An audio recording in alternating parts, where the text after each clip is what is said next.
Hello, everyone. Jesse Jackson here. This is a one off episode. I had done a series of episodes on Set Listing Bruce for John Hyatt Month to celebrate John's birthday month last year. One of the guests I had, John, enjoyed it so much he followed up and asked if he could come back to talk about Riding with the King. Instead of a song discussion, this week you're going to get a discussion with John and Sylvan and I talking about Riding with the King. So enjoy. We will be back to our song discussions next week. Thank you. The first one, my breakthrough album, was Slow Turning. And I had heard about him before with Bring the Family, but Ride with the King was the second album. And what I've kind of found out with great artists is there's a lot of songs on their albums that are never on the radio. So you just kind of wonder why, when I was listening to this album, it had probably been late 80s, had probably been out 5 or 6 years. Like, why haven't I heard these songs before?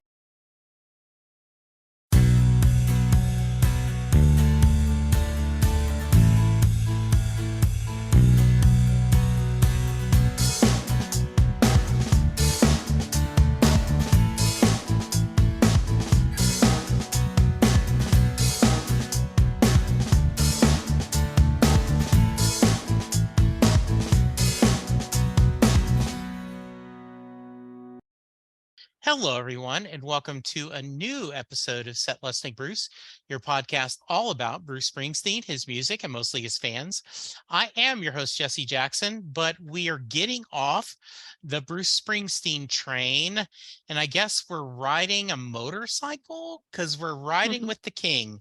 This is a kind of a crossover with our John Hyatt podcast, Perfectly Good Podcast. So anytime I'm talking John Hyatt, I am happy to have my podcast and John Hyatt sibling, Sylvan Goth. Sylvan.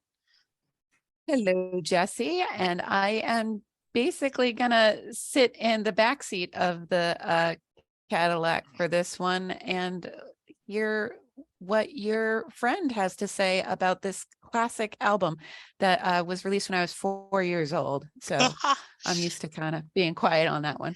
Very nice. All right. So, and returning to the podcast is Mr. John Fox. How are you doing, John? Jesse, doing great. Yes, excited. So tell us a little bit about yourself in case they did not hear the first time you're on. Let's see. Well, I'm from Sacramento, California, and just a big music lover in general, specifically of songwriters. And we're talking about one of my favorite of all time. So we can go on for hours and hours. I'll try not to do that, but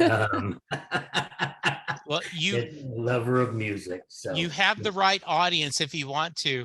Yes. So John joined me when I had John Hyatt Month back in 2022. And he did Warming Up to the Ice Age was the album he wanted to pick, correct? That is correct. Yes. Yes. And so we had a great time. And afterwards, he sent me an email saying, hey, is there any chance I could come back and talk about a second album? And I said, sure, that's great. Now, at the time, I didn't know that we were going to be doing a John Hyatt podcast. So this is kind of fun for us. Sylvan and I have not done a lot of songs. I don't think, have we talked any song off Riding with the King yet, Sylvan? With the King? That is a great question, Jesse. Scrolling through our list here, and I don't think we have. Yeah. Apparently he made those later in the alphabet. Yes. So yeah, it looks like Book Lovers is one we will come up, that will be the first one we talk about. So yeah. So John, tell me, why did you want to talk about this album? Well, this was actually the second album that I got of his. The first one, my breakthrough album, was Slow Turning.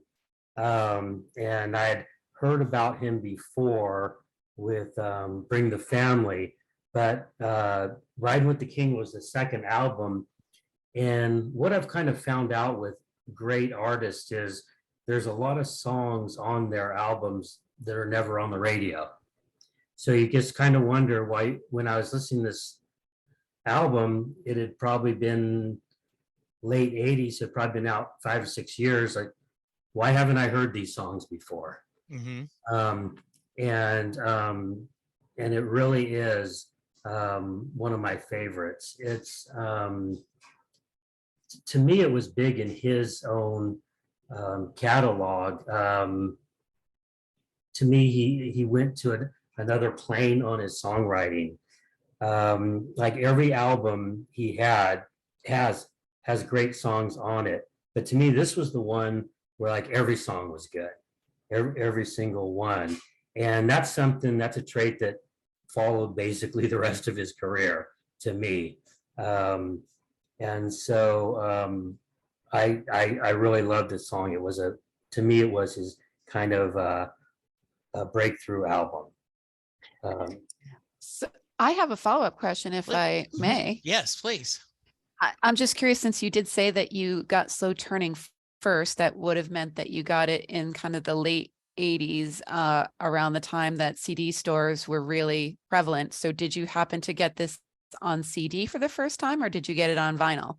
no, I got it on vinyl because Nice. yeah, and I don't think I had a CD player at that time because I'm a big vinyl buff, and Gotcha. it took me a little while to turn to CDs, but yeah, it was on vinyl.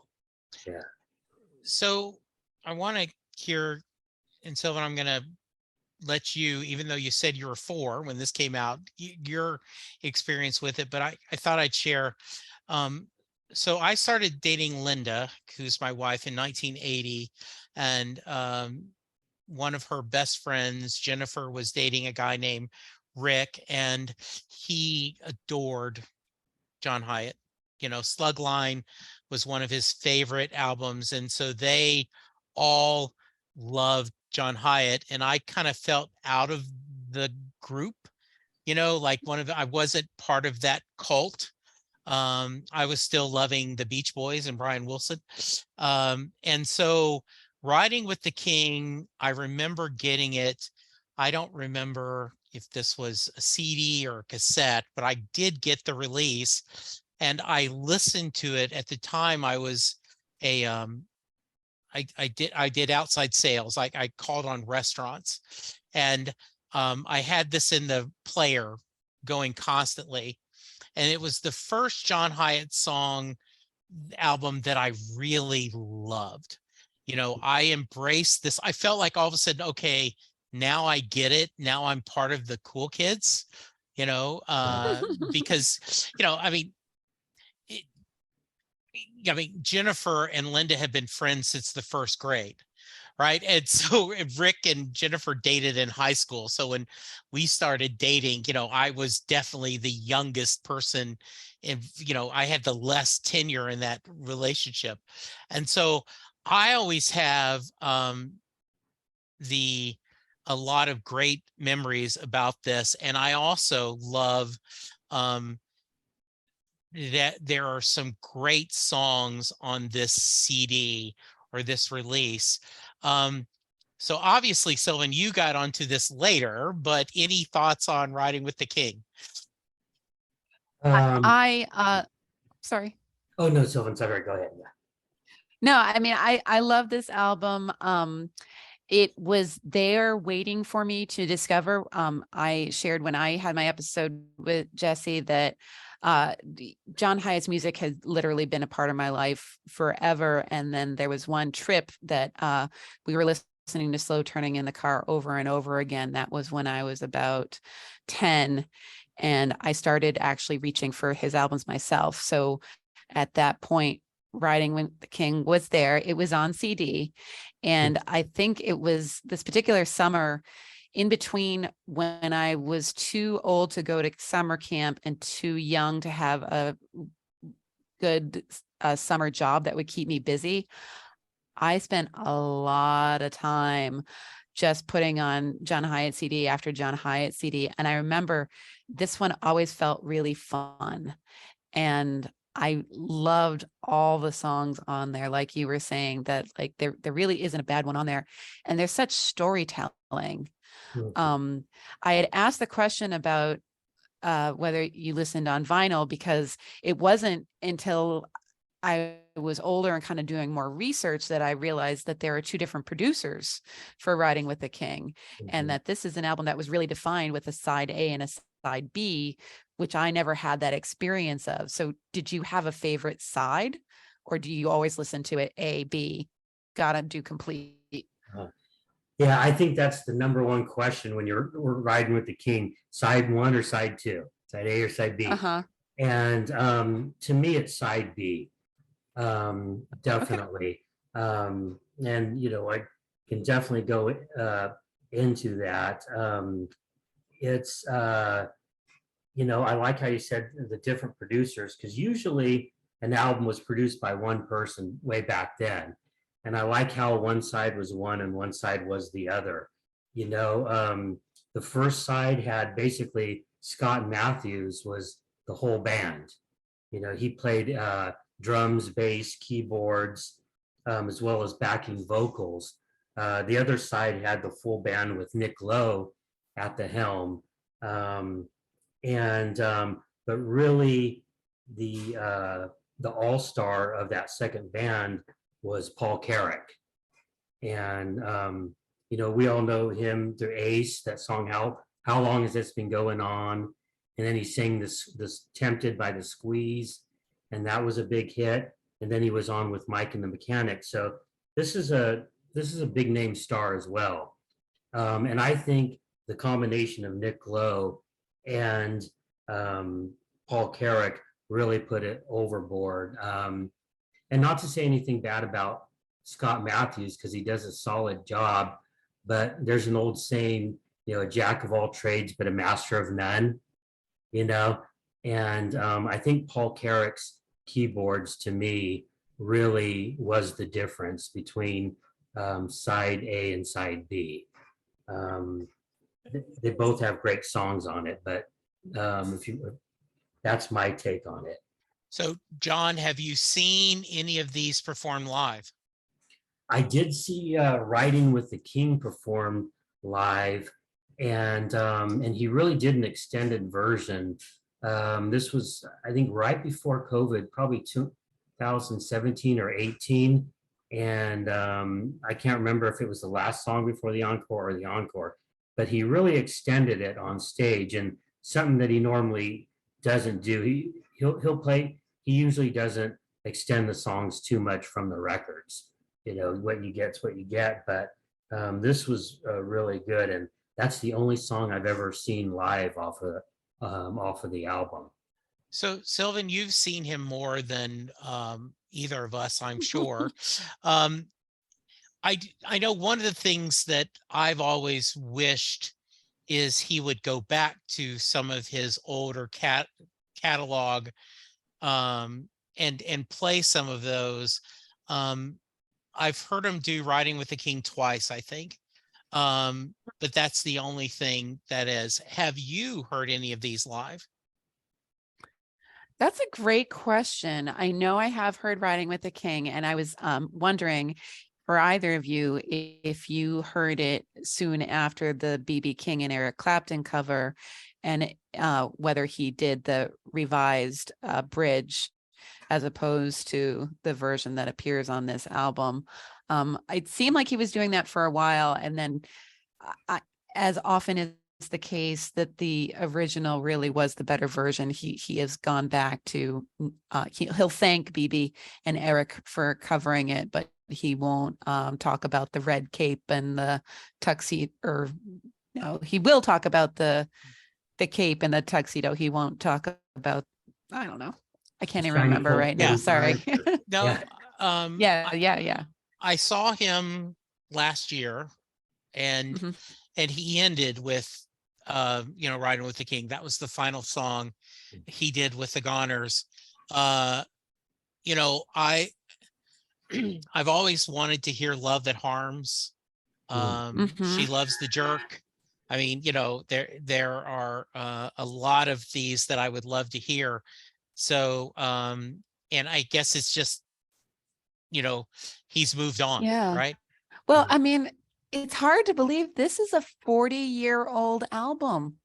Yeah. That, yeah, I mean, like there are bootlegs out there from this era of the early 80s that you can hear live version, and I will hook both of you up if you have trouble finding them. Okay. And it was definitely fun hearing him play with them, especially since some of those recordings you can tell that he wasn't exactly sober Okay. for the recordings. All right. Um, but yeah, I think maybe I have heard Love Like Blood.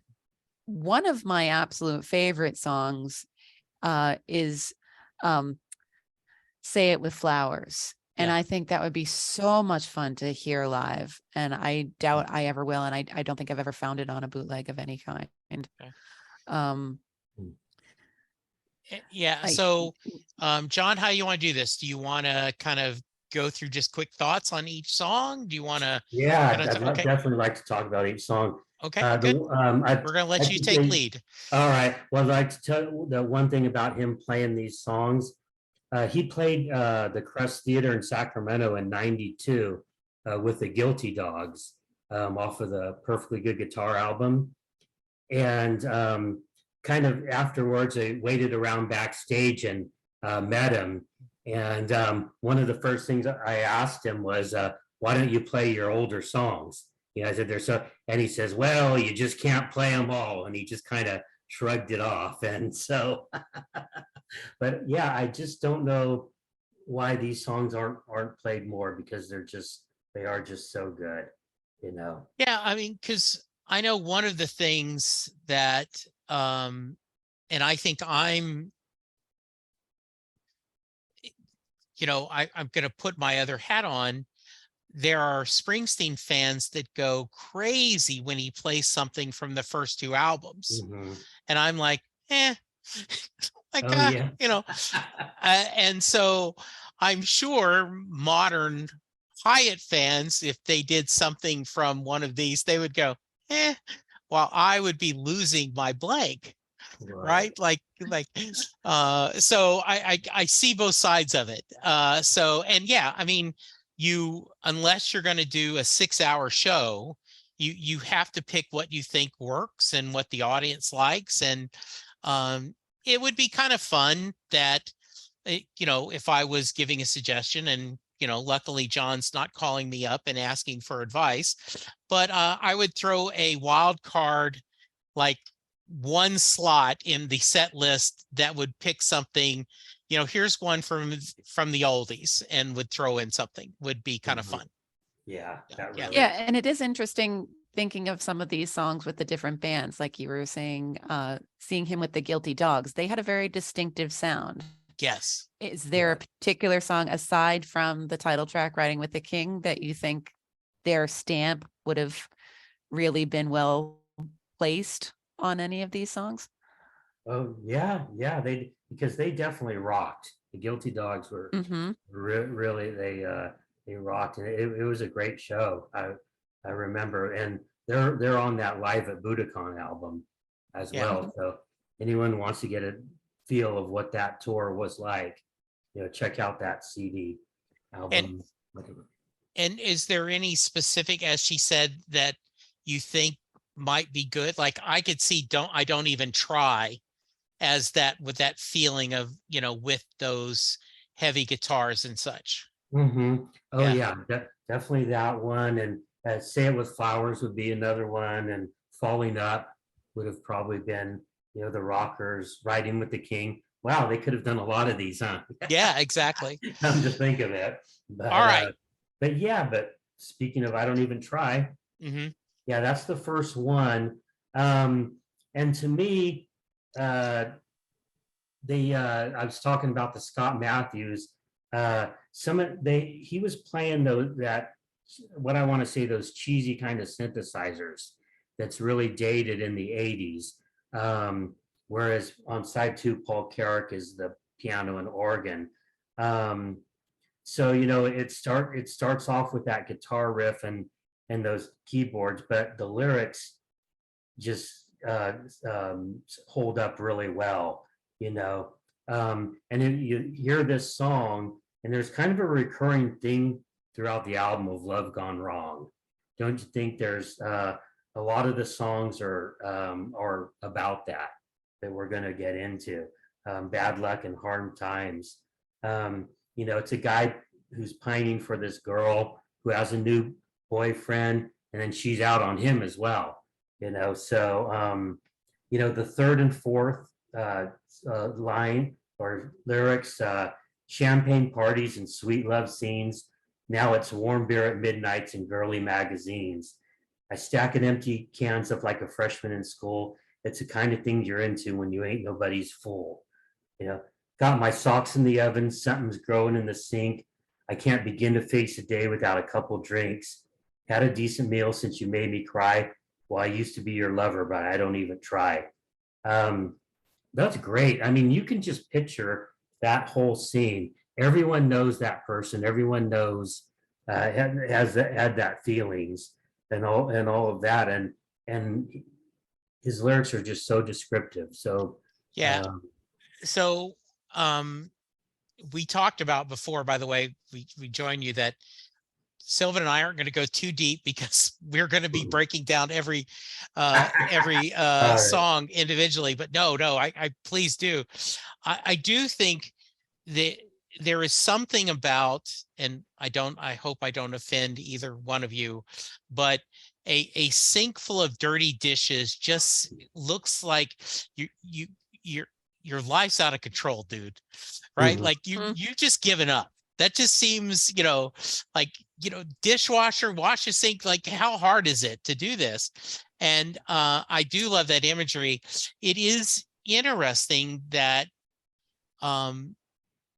because this is before sobriety, the talking about drinking is in a little way almost unsettling to hear him talking about that. Thought, Sylvan? Well, I mean, it's him in denial, right? Which is Yeah. the first step. He has not quite reached the point of admitting he has a problem. And, this is completely projection. I Sure. didn't know John then. I don't know him now. But and if you look back at some of the interviews, it might have even been for this album. He talks about like, well, I was never really a heavy drinker, but I decided to quit drinking while I recorded this. And like he had not quit drinking in retrospect. So but yeah, I mean, it definitely paints the picture of the floundering person, and stacking the empty beer cans is a great one. But Yeah. like, you can either hide the empties or you could make a tower out of them. Yeah, and I do think there is a wonderful book I recommend, Blackout, Remembering the Things I Drank to Forget by Sarah Hepola. And it's a very entertaining and very wrenching story of her journey to sobriety. And she did a cross-country trip, and she got to her friend's house, and when she got there, like, she opened, and inside the car was filled with beer cans, empty beer cans, and her friend immediately started chewing her out. And Sarah tells the story like, why are you yelling at me? I'm being good for the environment. I could be throwing this all over, but I'm keeping them so we can recycle, No even thought about, I maybe drinking and driving. So I think it's a great song to kick off the album or the release. I just think it once again, you wake up, you have that immediate, it's a catchy riff, the way similar to, Jenny, I got your number or something, that rhythm number works really great. So yeah, I agree. Classic, now at least endangered, if not extinct, rock and roll cliches of having a phone number right in the song and Yeah. a 7-digit phone number, like those existed. Yeah. Yeah. Now then, because our phones, we don't remember anyone's phone numbers, right? So, Right. all And right. I don't know about you guys, but we have to dial the 10 digits. So Yes, we have to dial the Yeah. 10 too. Yes, we do. Mhm. yeah. Yes. All right. So Death by Misadventure comes next. What do you got, John? Okay. Well, we've talked about before, John Hyatt definitely has a twisted side to him. Songs like Doll Hospital and Wreck of the Barber Ferrari, it kind of reminds me of that in that vein. The whole family dies. The mom and dad kill themselves. The kids are murdered. And musically, it kind of reminds me almost like a Batman theme song. Mm. It's just kind of rocking along, and so yeah, it's definitely like I said, it's a more of a his own twisted little humor looking at things. What do you guys think? It is disturbing. I looked on the surface of it, but you can't help but dance around to it. And yeah, that final verse of the good advice of some folks get confused and never quite know how they're going, but when you're laid out on that slab, we're all the worse for knowing that the tag on your toe reads death by misadventure. Yes. There but the grace go I. It is a very dark song with a very upbeat lyric and musical. So I think Yeah. John is specifically trying to do, you know, as mandatory, Born in USA, right? Is originally Bruce wrote a blues version that was very much in tone with what the words he wanted to say. And he decided instead to do this rocking anthem in conflict to the story he wanted to tell because he thought it would be more powerful that way. I think the same thing, right? This is um you are tapping your toes and then going, wait, what is he singing about? Yes. Mhm. Yeah, Yeah. yeah, it's very, it is, but Yeah. but it's a great song, yeah. Yeah. Girl on My String. It's Yeah. I Go was ahead. just gonna say there's a lot of that in this album, and I have never come across demos for Riding with the King. I'd be really curious to see how much that kind of contrast between the music and the stories that he's telling evolved. If he did start some of these with the tone that you would expect from the story he's telling, or if he knew very early on that he wanted to kind of create that kind of interest by the dichotomy of it. Yeah, very Yeah. nice. Girl on a String, same thing, another very upbeat musically. Um, what's your thoughts on this one, John? Well, it's another Love Gone Wrong song. The girl is, you know, the girl's the loser on this end because he's he's not a very nice guy, you Hmm. know, and but she's sticking with him through thick and thin. It kind of, that they compared him a lot to Elvis Costello, and to me this kind of sounds kind of like an Elvis Costello song. Um, he has a nice little guitar solo in there, and the only thing that I see wrong again is, and this is for me, is those the Scott Matthews synthesizers. I think that he's playing that, and I think that was the sound back then. Um, but yeah, the first verse he really kind of sets everything up. Talks about he's got her going up and down like a yo-yo, and she's never better than so and so. So uh, so yeah, that's what I got from that. What do you think, Sylvan? It does. It paints such a picture, and like you want to reach out and help this girl. And I think it also plays right into She Loves the Jerk. It's interesting that they put a song in between those, because I almost feel like that's a story that continues through um the lyrics of both songs. But yeah, at the same time, you can't help but like want to sing along, especially with that girl on a string, just Yeah. a little play toy. It's so catchy. I promised I wouldn't sing it. That's the most you're ever gonna get from me. No, that's okay. Yeah, I agree. Yeah. Yeah, I agree with the thing that this is really catchy, a lot of fun. And it is this is a this is not necessarily a healthy relationship, but I think a lot of songs on these are there is an exception or two, but most of these are not healthy relationships, right? No, they are not. Yeah. I have gone looking for this. I know I heard at one point a live version where John actually dedicates Girl on a String to the American Congress for failing Oh. to pass the Equal Rights Amendment. Ah, nice. So I'm sure he would have something to say about, the Supreme Court appointments and so forth. So Nice. yeah. Okay, good. He used to be a lot looser with his opinions. Yeah.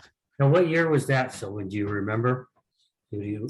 I don't know, because I don't even know if when I had it, I had like the details of the recording, but it would have been soon after this. Okay. And I've also have heard a version where it is solo, much slower, just him and a piano. And it's what you would expect from the lyrics, as opposed to that like party kind of vibe. So it's very adaptable. Wow. Nice. That Lover's Will. I guess Bonnie Raitt has done a cover, right? It is. Yeah. What's your thoughts on this one, John?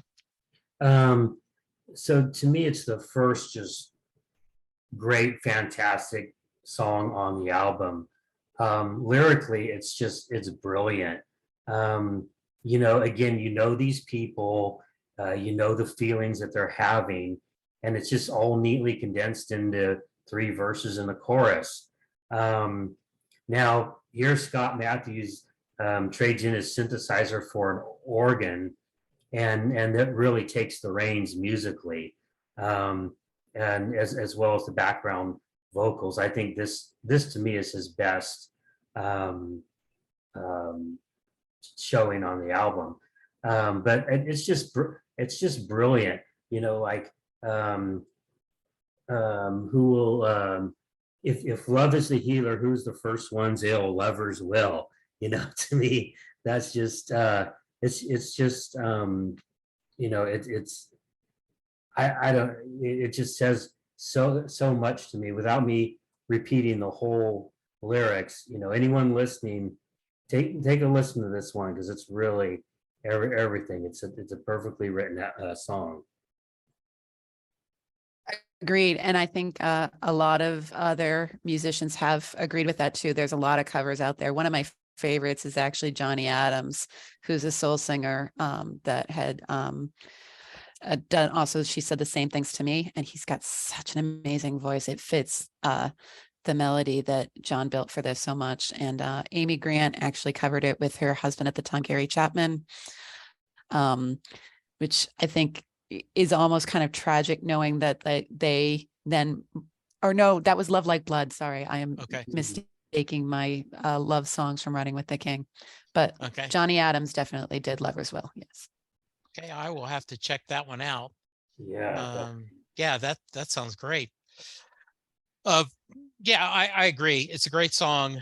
But if I could, I'm going to jump to we had as I talked about, Linda had a really good friend, Jennifer, and this is not about Jennifer, I promise, but she had another friend that she has known since the 2nd grade.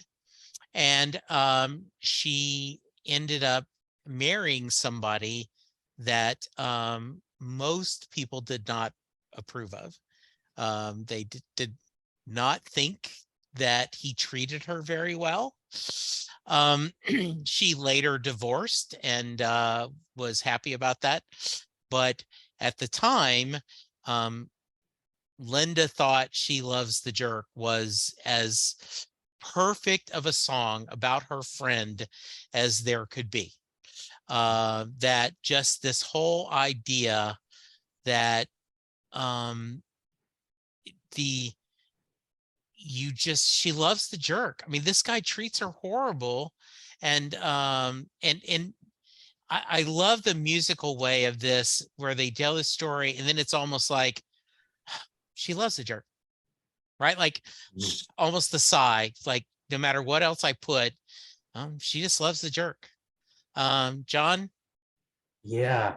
And we all know those relationships that, that people get into. And Sylvan, I think, it's a lot like Girl on a String, same type of scenario. But, this is John Hyatt just hitting the bullseye, on an emotion, on a situation, and telling it perfectly.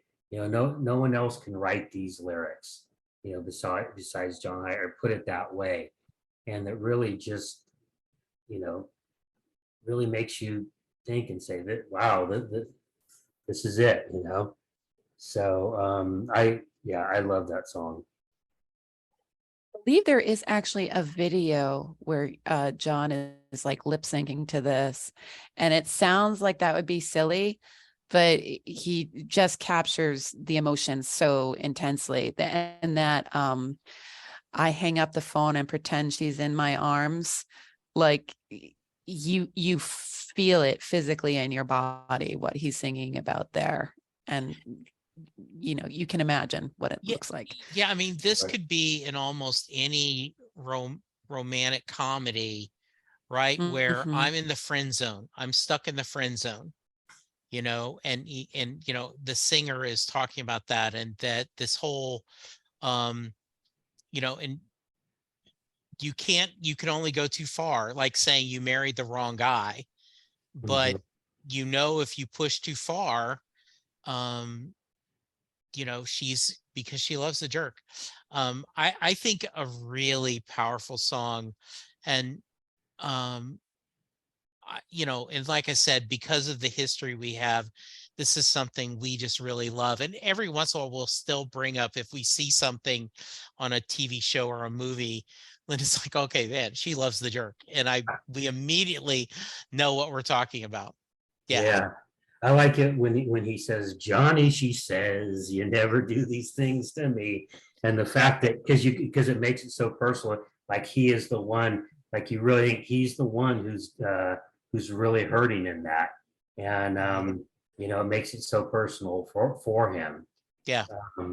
So yeah, now have you Rodney Crowell has covered this song and does a great version of it. I don't know if you've ever heard one of his version or not. It is a great version. Yeah. He's Yeah, got another great voice, yeah, it and doesn't. it drips Southern charm for me, and Yeah, he, Yes. really captures all the emotions there. yeah, Mhm.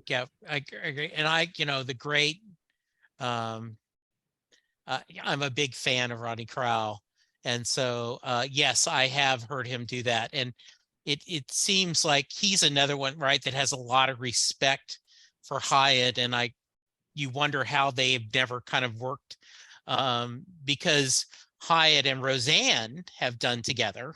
Right. That's one of my favorite duos that was on the Nitty Gritty Burt Band album. So you wonder if they've talked about doing something together. Do you know if they have, Sylvan? I don't know, although I am searching YouTube right now, and there's a version of Rodney Crowell singing this song on Letterman in 1986. So I'm definitely gonna have to watch that once we're Okay, done yeah, that's recording. Oh, wow. absolutely good. Okay, good. Wow. Yeah, and one last thing about it, it says something when he's a great songwriter on his own, and when a great songwriter covers another songwriter, that's got to be the highest compliment you can give, to another Absolutely. songwriter, because he had to leave one of his songs off the album to put that on. So Hmm. So that really, to me, that says a lot when someone like Rodney Crowell covers a song. Yeah, that's really well said. And we end side one with Say It With Flowers. Okay. Do, do, do, do, And Yes. do, do, do. that's Sylvan's favorite. So you want to go first on this one, Sylvan? I have so many memories of like dancing around my living room to the, it's so much fun, that little do, and then the way it breaks down in the bridge, and da and it sounds so 1980s to me, but in the best possible way. And it's so high energy, and it's once again not a particularly happy song. This is a guy who's going through a really bad relationship and wanting to end it. So, one of those great breakup songs that if you can, finally rip the Band-Aid off and walk away and say it with flowers. And I believe this is long before FTD used that phrase as a tagline. So I wished for a while that somehow this would end up in a commercial, the way that some of John's songs have been commercialized, but Yeah. it sadly never was.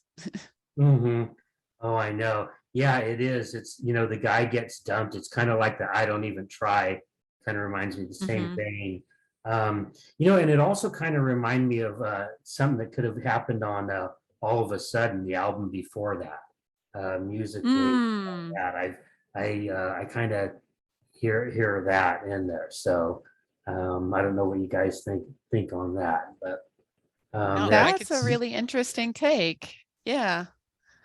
I think it would have been different if it was Tony Viscotti producing this. And I'm kind of glad he's not, because Uh-huh. I think it just would have gone that much further over the line.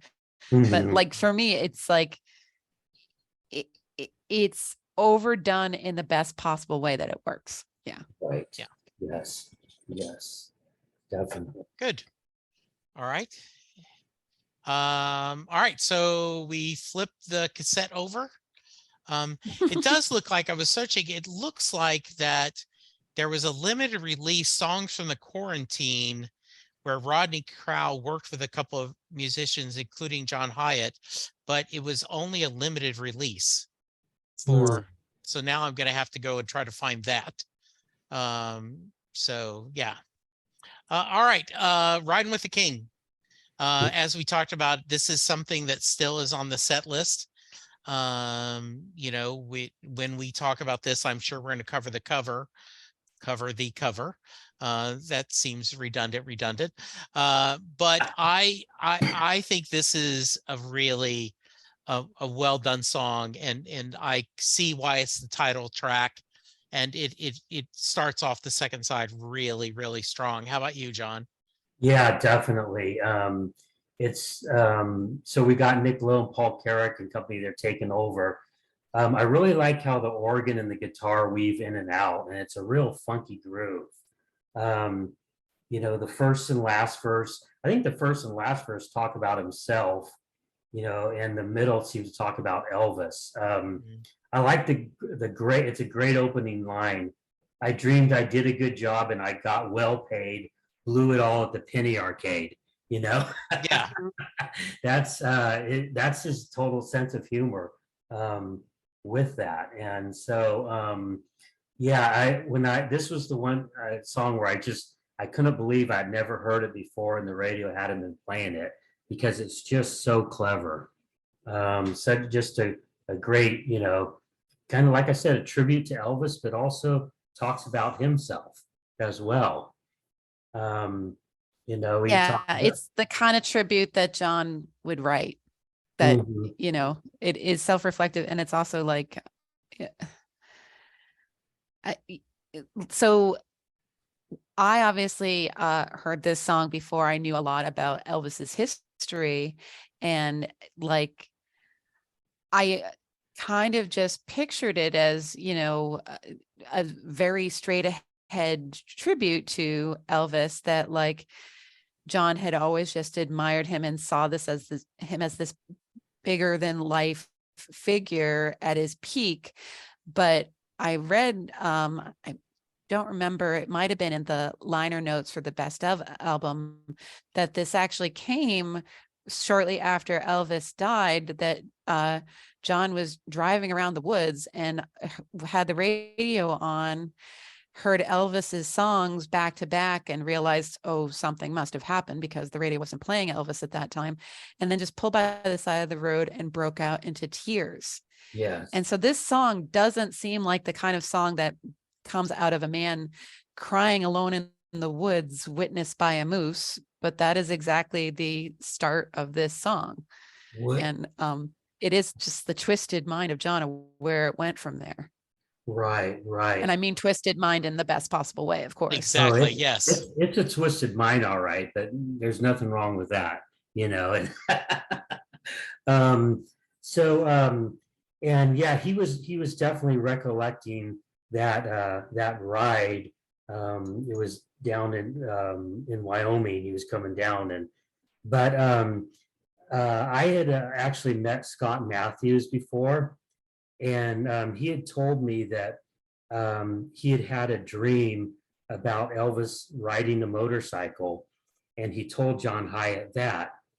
And he went then, and John Hyatt wrote the song, or it came out of that. So he was obviously thinking about, you know, the time when he on that car ride. But Scott had talked to was telling him about the dream, and then he came up with this song, and which makes sense because side one was recorded first. So he must have been talking about it during those recordings. Then John Hyatt must have wrote it after the recording was done, and then Nick Lowe, you know, he did it then. And Scott told me that John offered him a songwriting credit, but he didn't feel he deserved it because he just told him about the dream, and John Hyatt wrote it. And he said after Eric Clapton and B.B. King covered it and sold 3 million copies, that he really regretted that decision. I bet. Wow. So yeah, that was a really interesting tidbit about that song. Yeah. You know, we just talked about this a couple of weeks ago in Perfectly Good Podcast, Take a Drink, your blatant plug here, where about different songwriters and credits and how little something might go. You may only give a phrase and that'll get you enough to get a songwriter title. So yes, I would have, I think, you know, that's very sweet of to do, but yes, after the fact, like, hey, can I get a do-over on that? Would be pretty good. Yeah. Yeah, no, it was the right thing to do because Yeah. to me, just telling someone about a story isn't songwriting. Right. You know? So you may already be a winner, I think, is just we're poor. we are in our trailer, but we're together, and there is I love that phrase. I still remember getting the Publisher Clearinghouse sweepstakes, you know, envelope in the mail, right? You may already be a winner. This is firmly tongue-in-cheek. Tell me what you think, John, and I can't wait to hear Sylvan's version as well. Oh yeah, his humor just shines through. You know, these two people, they're down on their luck, and all they have is each other. You know, but I like the Mr. and Mrs. Resident Dweller. Your lucky number is, and then it breaks off, and then they say you may already be a winner. But you know, the last verse to me, when they talk, you know, he says, you know, this, you're tired of the same old dress. I know the car's been repossessed. The house is just a shack. You know, would you like a beer with your TV dinner? Oh, darn. Then you may already be a winner. So, you know, maybe it's just, hey, that all they have is each other. And I guess love is all you need, right? That's what the Beatles say. Absolutely. Sylvan. Agreed. And, you know, I always had great affection for both characters in this story. You know, I feel like these crazy kids are going to make it no matter what. And yet another perfect little metaphor of its time that I don't know if they are sending direct mail out to anybody, but I definitely remember getting it over and over again. And it's like, oh, but just the idea that this thing that most people are annoyed by feeling like a lifeline of hope to this Yeah. couple. And I agree that it's down on their luck, but there's, I think, also the aspect of like Publishers Clearinghouse and all these horrible sweepstakes that take advantage of people down on their luck still exist because that fantasy is so alluring, and you just like, well, maybe we'll beat the odds. Maybe we'll, Right. be millionaires. And I love the very humble wish of, if we do cash in, we'll get a 10-speed blender, Yeah. Yeah, exactly. The idea we could win a house, an El Dorado, or maybe even a blender. Right. Yeah. Yeah. I also think of the very first season of Roseanne, where her and Dan go to this restaurant that's pretty nice, right? And and he's like, we can't afford to do that. And she goes, oh, I've got a coupon. And so they go, and he's, the waiter, like, what do you want? He goes, well, I'd like to see your wine list, but can I get a beer while I'm waiting? And it was just this so funny line. So yeah, do you want a beer with your TV dinner? I mean, it is it, and I don't think they call them TV dinners anymore either, right? So but that's greatness. Yeah, really, really wonderful. Mhm. Love Like Blood. John, Yeah. thoughts?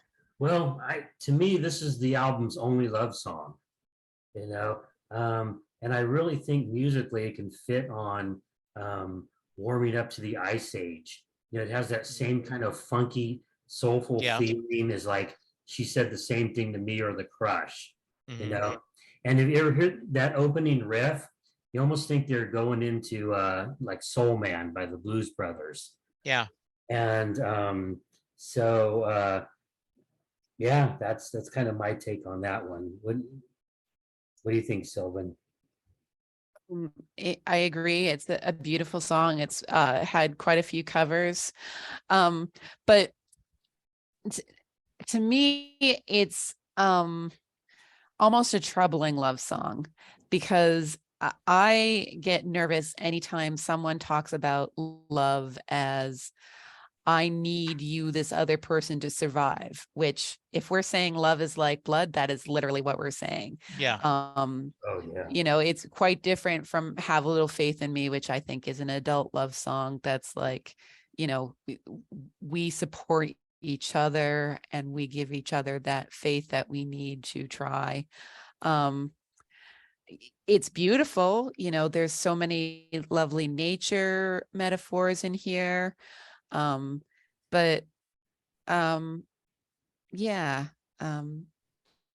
I, it doesn't sit well for me the way it might have when I was a teenage girl. Like, even the last verse, over my dead body, will they ever take you away? Any man cutting in on me, well, he just better stop, because I can't spare a drop. Your love is like blood. Ooh, that sounds Yeah. a little maladaptive, not actually romantic. Yeah. But I mean, the melody is beautiful, and we have some beautiful covers, including Amy Grant and Gary Chapman. They did this one, all right.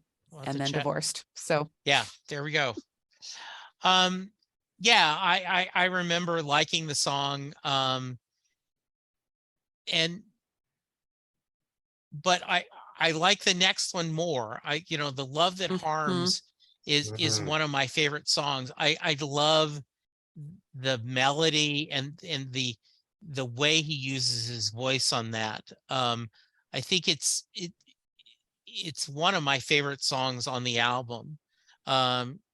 John, what are your thoughts on The Love That Harms? Yeah, this is when I'm playing the CD in my car and this song comes on, I turn it up no matter how loud it already is. Yes. No, it's I just love this song. It just the band just attacks the song, from the very beginning. And again, I can't say enough about Paul Carrick's musicianship, and he's on both the piano and organ, and he's just barreling down. It's the first verse is so great. She sees the whites of crazy eyes, been in the camps of foreign spies, taken lovers by surprise. The captive smiles, but all the while she's wearing a disguise. So she's captive. She's the one who's in captive, but she's in charge. She's these guys who have her, they think they're in charge, but she's the one in charge. Um, you know, um, it's a woman who's not afraid of anything. To me, and failure is not an option. And then later on, we find out that it's an ex of his. It talks about her wearing his wedding ring. And then he's warning us, I'm telling you so you won't go through what I'm still remembering. you know um I Yeah, it's just like I said, musically and lyrically, just such a great tune. Okay, yes. Okay, good. Sylvan, any thoughts? It's a great song. I was actually kind of thinking that it's kind of a endangered species, or maybe I'm just not listening to the right songwriters or radio anymore. That it used to be that there were a lot of songs that were like, you better stay away from this one, kind of, like warning you off the damaged woman kind of songs. And I don't know if feminism had its way with that trope, or Mhm. we just kind of got tired of them, or maybe I'm just missing them, or maybe the damaged women started singing their own songs a little bit too loudly and drowned out the other better warn you off. They're warning everyone off on their own. Yeah. Yeah, I could see all of that. Like I said, I think musically this song and the way is there, it's a short song. But it's Hmm. one that I really love, and it f- it sounds the least John Hyatt of the songs on this album. Does that make sense a little bit? It sounds more like a rock or pop hit more than some of the other songs. Yeah, and that's Yeah, I think I probably. know what you mean. Okay. It it sounds like the songs he was writing when he was a staff writer. He's Yes. like, okay, let me fit this formula that Yeah. isn't really me, but I gotta pay the rent this week. Yeah. All right. Next, the last song, Book Lovers. Mhm. John, anything on this one? Yeah, again, and these this is my favorite part of the album, these The Love That Harms and Book Lovers back to back. And I definitely keep Book Lovers at that same volume as The Love That Harms. Interesting, it was written with his wife at the time. And they wrote two songs together. That's this song and Doll Hospital off All of a Sudden, and neither of them are about a happy relationship. As we all know, it didn't end so well. But I love the lines: "Crowds will gather for a twisted wreck. Well, all right, stare at me." You can just, God, you can just picture that. It's just another story of love that's turned into a tragedy. Then he says, you wanted love to be a fairy tale with a sleeping beauty scene. Now another prince has come and kissed you out of all my dreams. I mean, those, to me, those are just brilliant lyrics. Mhm. They really are. It just says everything so precisely, and all of that. I just love that. It's another piano driven song, and I really love the way he lays into the chorus when he sings it. Um, and then the background vocals with Nick Lowe and Paul Carrick. Lyrically, musically, just a great performance. Yeah. Sylvan, anything to add? I don't have anything to add, but thank you for reminding us that Doll Hospital was the other co-write with Isabella. It's a very sad story, obviously, how their marriage ended and obviously her life ended. So it's kind of interesting that these two songs play with the idea of that little girl innocence and dreaming beyond reality of, fairy tales and, the Barbie castle or what have you. So, yeah, a song. I don't think I could listen to it and not be a little bit sad though. Yeah, I agree. I think there is that in there. Yeah. All right. And then we finish it up, right? Yep. So, thoughts on this last one? Yeah, Falling Up. Yeah, it has that rocking Bo Diddley riff. Mhm. And real props to the drummer on that song. He's just pounding on those tom toms, and to me, it's just a real fun, party song. Like kind of Say It With Flowers. They ended the first side with an upbeat rocking song, and he ended the second side also as well. So I bet that song would have been real fun in concert as well. He would have really done a good job on that one. Okay. I don't have anything specific, about this feeling, this song. How about you, Sylvan? I agree. It's fun and I love the way he's playing with the images of, kind of the con man type. It's also on the tribute album Rolling into Memphis, covered by CJ Chenier. So if you want to hear a Zydeco version of this song, which if you haven't heard, I hope you can actually imagine how that, washboard and accordion can play right into this kind of funky rhythm. It works really well. But yeah, it's I gotta go find that. Yeah, I Yeah, definitely want. Yeah, you yeah, really piqued my interest. That yeah. would be really good. Wow, sure yes. the I have accordion can surprise us. Oh yes. yeah, oh yeah. Um, yeah, okay, that's great. So this album, he was still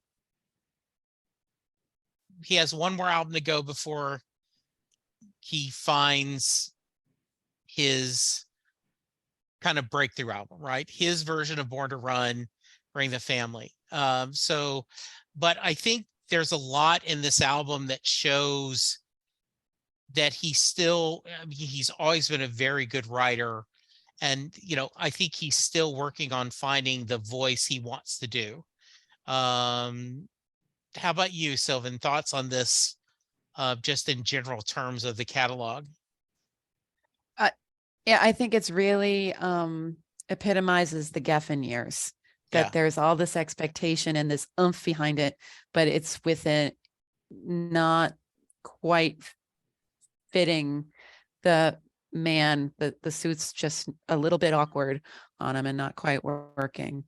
But I mean, song by song, you both said it well, that there's so many great songs there. The production here is really fun to listen to. The songwriting is top notch. And I would totally like pass this album to someone and say, like, this is what you need to know about John Hyatt. But I'd also pass them some other stuff too. Yeah, yeah. Oh, John, how about you? yeah. Well, yeah, I agree with all of that. I would definitely pass this one on, but like I said earlier, this was his first album where every song was good, and I think there were a lot of albums that followed that. I can't think of one right now that broke that, um, but yeah, this was definitely the turning point for him, even not commercially, but but you look at the people who are on this album, the Nick Lowe's and the Paul Carricks, these master producers, the hotshot producers of the time, of Ron Nagel and Scott Matthews. And even though he wasn't selling a lot of albums, they were all willing to work for him, or Mhm. and that Yeah. that kind of says a lot, about John Hyatt at the time. I mean, he was probably, I guess you'd call, a well-kept secret, among Mhm. the music industry. A lot of people were covering his songs, um, but he wasn't selling tons of them at tons of records at that point. Um, but um, but yeah, to me it was it he went on a new plateau, which he really hasn't stepped down since. That's my thought on that one. Yeah. Sylvan, any other thoughts? I think he covered it quite Yeah, well. I think so too. I think that if someone came to me and said, "Hey, I've really, I've enjoyed some of the later Hyatt stuff, and I've gone back to Bring the Family and those others, is what what's something from his early other stuff that I should check?" I would probably give them this one first. I mean, Mhm. Slugline was my first album that we bought, but I would probably give them Riding with the King and go, here is a good side example of his songwriting at the time and his sense of humor. I think this is a good kind of, as you said so well, sums up the Giffen years, right? That this is what he was trying to do. So very nice. Cool.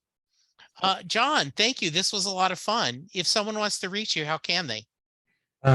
You can reach me at johnfox6577 at gmail.com. Very nice. Yeah. Very good. Thank you for joining us.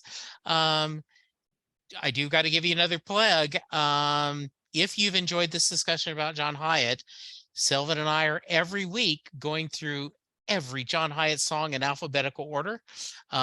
We take the song, we talk about the basic facts, and we share our thoughts, and we end up rating the song.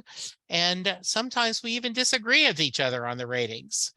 So Sometimes. And not too Yes. often. And thank you for letting me come over to the set listing, Bruce, and join you both on this discussion. Oh, So you're it a little welcome was, bit of anytime. interloper. Thank it you. was my pleasure. It's always great meeting another John Hyatt fan. Absolutely. All right. I 100% agree. Yeah. Yes. Listeners, please take care, be safe, and we will talk to you soon. Goodbye. There we go. Another episode. I'm about to go through a couple of things where you can reach me and give me feedback. So if you want to skip this, I understand. But I do hope you check it out every once in a while. I'm available on Twitter at Jesse Jackson DFW. The show is available at SetListingBruce. You can send me an email, setlistingbruce@gmail.com. You can send me a voicemail at 469-249-2442. I am currently doing a few other podcasts. Perfectly Good Podcast, John Hyatt from A to Z, where Sylvan Groth and I discuss every John Hyatt song in alphabetical order. My Babylon 5 podcast is Last Best Hope for Conversation, where Lou, Karen, and I discuss every episode of Babylon 5 in chronological order. I still am doing Next Stop Everywhere, the Doctor Who podcast with my brother in time, Charles Skaggs. And then finally, How Many Podcasts, the only podcast on the internet that counts, where my buddies and I discuss pop culture. You can go to our Patreon page and support the podcast for as little as $1 a month. You can go to our Facebook page, like, and please go to iTunes or wherever you get your podcast and leave a 5-star rating and review for all of the podcasts that I'm doing. It's okay if you don't listen to them, but if you subscribe and rate, it really will make my day better. Thank you, and I will talk to you soon.